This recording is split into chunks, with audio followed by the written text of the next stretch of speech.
তুমি চাইটা পানির থেকে বাইর হইলে পূজা মাথায় নিয়ে তুমি ঈদগাতে চলে আসতে পারবে না। ঈদের নামাজের বরকতে বদৌলতে আমি আল্লাহ তুমি আসলা গুনাহ নিয়ে বান্দা ঈদের নামাজ পড়ে তুমি বিদায় নিয়ে যাবা মাসুম হয়ে।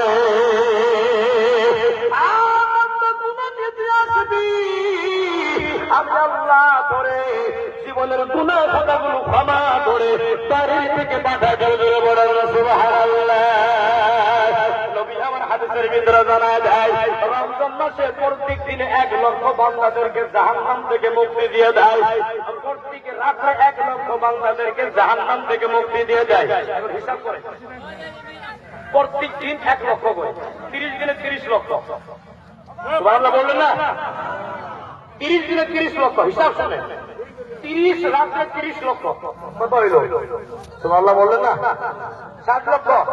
60 লক্ষ চলে গেল না। এই 60 লক্ষ বান্দাকে আমার আল্লাহ কদর রাতে জাহান্নাম থেকে মুক্তি করে দেয়। তো 60 লক্ষ